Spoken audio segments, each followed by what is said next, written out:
தொண்டமாநத்தம் பிள்ளையார்குப்பம் எம்ஜிஆர் நகரை சார்ந்த கால்நடை விவசாயி சுப்பிரமணி மாடுகளை மேய்க்க ஓட்டி சென்று மாலையில் மீண்டும் தனது கால்நடைகளை வீட்டிற்கு ஓட்டி கொண்டு செல்லும் வேளையில் அவருடைய கால்நடை ஒன்று வயல்வெளிக்கு அருகில் உள்ள வாய்க்காலில் இறங்கியது. இதனை கண்ட வயல்வெளியை குத்தகைக்கு பயிர் செய்யும் ஜெயராஜுலு கையில் கூர்மையான ஈட்டி போன்ற சுலுக்கி என்கின்ற ஆயுதத்தை வைத்து முதுகெலும்பு தண்டுவடத்தில் வேகமாக குற்றினார். கூர்மையான ஈட்டியால் குத்தியதால் தண்டுவடத்தில் ஈட்டி மாட்டிக்கொண்டு கம்பு மட்டும் உடைந்து ஈட்டியோடு மாடு ஓடியது. இதனை கண்ட கால்நடை விவசாயி சுப்பிரமணி மேட்டுப்பாளையம் சென்று சிகிச்சைக்காக கால்நடையை அனுமதித்து சிகிச்சையை ஆரம்பித்தனர். கால்நடை விவசாயி தன் கால்நடை வீட்டில் சேர்த்துவிட்டு புதுச்சேரி பிராணிகள் நலன் மற்றும் பாதுகாப்பு இயக்க தலைவரும் மத்திய விலங்கு நல அதிகாரியுமான மருத்துவர் செல்வமுத்துக்கு தகவலை தெரிவித்தார்.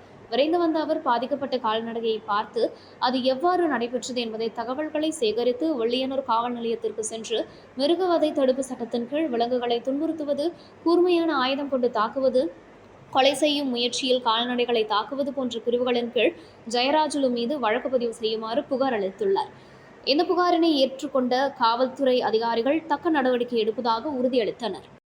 உங்களுக்கு இதே மாதிரி இன்ஃபர்மேட்டிவான கண்டென்ட் வேணும் அப்படின்னா நம்ம நேயம் டிஜிட்டல் யூடியூபை மறக்காம சப்ஸ்கிரைப் பண்ணி லைக் பண்ணி வச்சுக்கோங்க. ஓகே.